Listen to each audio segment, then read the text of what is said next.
Boa noite. Nossa aula de hoje é sobre enema varitado, mais um exame contrastado para a gente conhecer.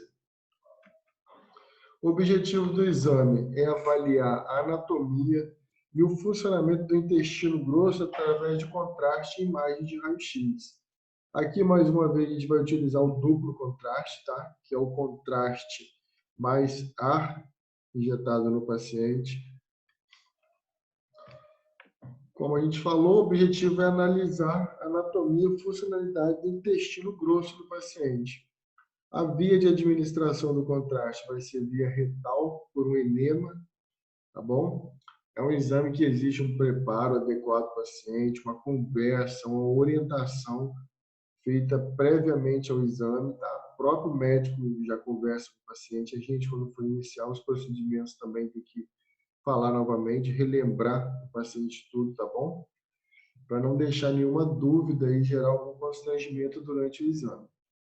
Aqui a gente tem a anatomia do intestino grosso, lembrando que começa no seco, aqui vem o intestino delgado e se liga no seco. Subindo, temos o colo ascendente, temos, só para nível de conhecimento, a flexura, que é essa voltinha que o intestino grosso faz.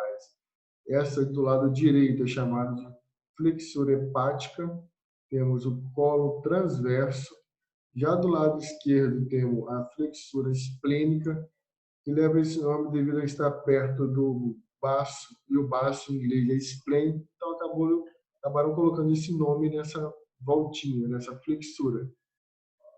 Descendo, temos o colo descendente, depois o sigmoide e o reto. Toda essa estrutura vai ser avaliada e analisada no exame que a gente vai ver hoje. Contraindicação: suspeito perfuração do intestino grosso, paciente gestante, óbvio, paciente alérgico a iodo ou sulfato de bário, paciente alérgico ao sulfato de bário devido que é o mais utilizado no trato gastrointestinal. Caso haja alguma restrição, pode-se utilizar o iodo pelo enema, não esquecendo pelo enema. Porém, é mais difícil de trabalhar com iodo, ele é um contraste menos viscoso, ele acaba sendo muito rápido no exame e não é tão adequado quanto o bário. Uma outra contraindicação é pacientes que efetuaram biópsia durante a retossigmoidoscopia ou colonoscopia.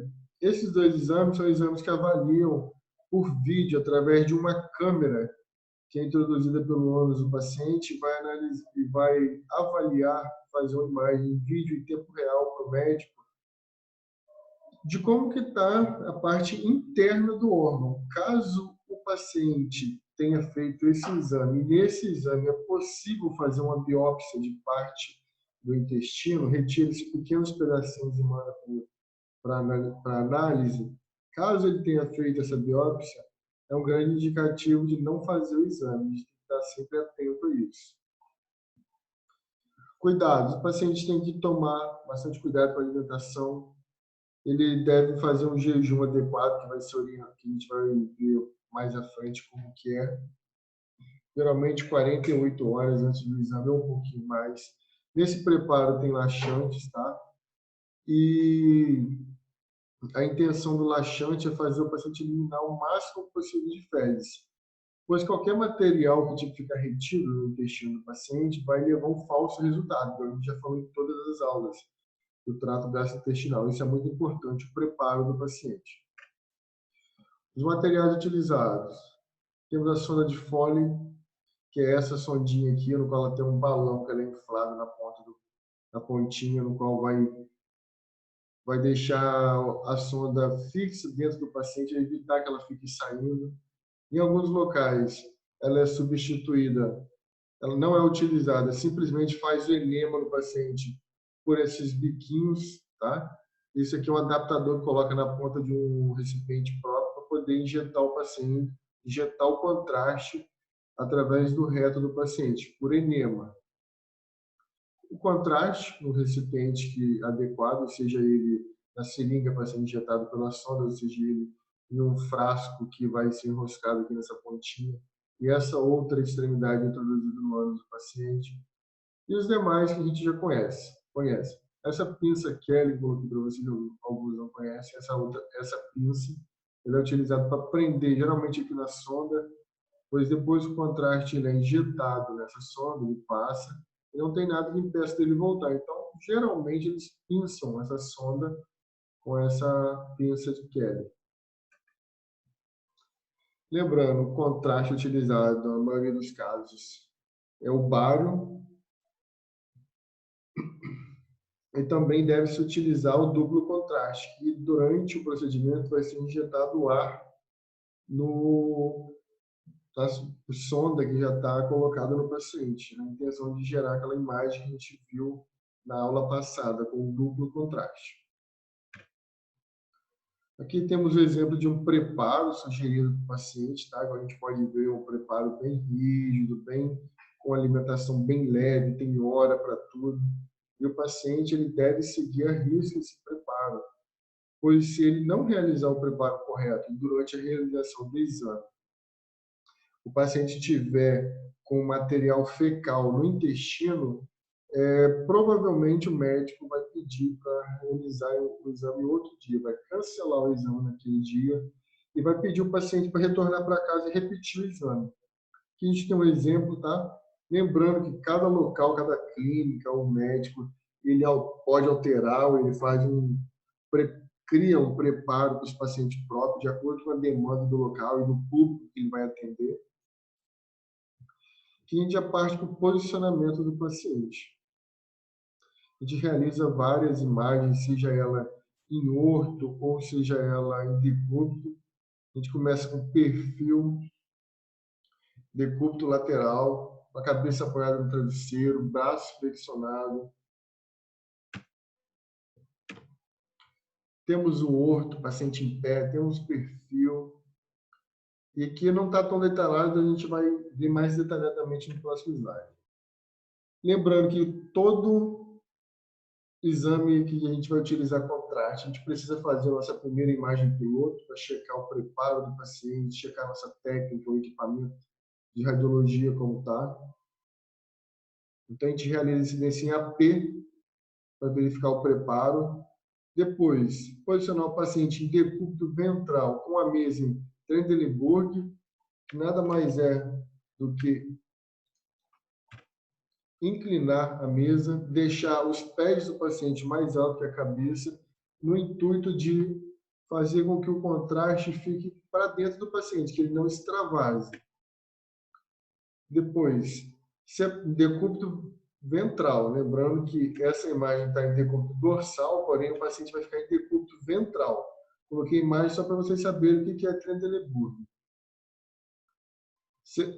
Paciente de decúbito ventral. Separar as nádegas da fissura glútea para expor o ânus do paciente, onde vai ser introduzida a sonda. Pedir o paciente para relaxar, para facilitar a introdução da sonda ou o bico do enema. Esse seria o biquinho do enema e isto é a sonda. Lubrificar a sonda com xilocaína. Introduzir a sonda no reto do paciente. Então, realiza-se a radiografia na fluoroscopia, a gente já viu o que é a fluoroscopia, e após a orientação do médico, inflar a sonda para não escapar. Inflar a sonda que ele fala seria inflar esse balãozinho, tá? Caso esteja utilizando essa sonda. Se estiver utilizando essa sonda, a gente infla o balãozinho e ele fica preso dentro do ânus do paciente. Dentro do reto do paciente, desculpa.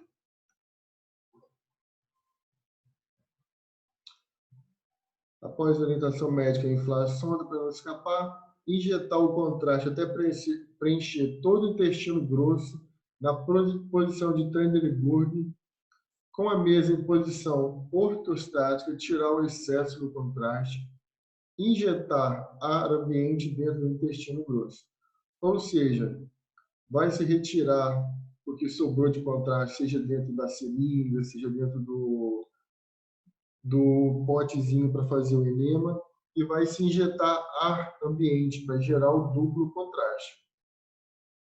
Então, realiza-se a incidência perfil em ortostase para visualizar o sigmoide, um AP em orto também do sigmoide, depois uma oblíqua, outra oblíqua em orto para visualizar outra porção do sigmoide. Realize a oblíqua posterior esquerda, já com o fluoroscópio alto, para visualizar a flexura cônica do intestino. Flexuras são essas voltinhas que o intestino faz. Então, eu falei que uma leva o nome de flexura hepática e outra de flexura esplênica. Essas são as flexuras, essas voltinhas que o intestino faz, essa volta.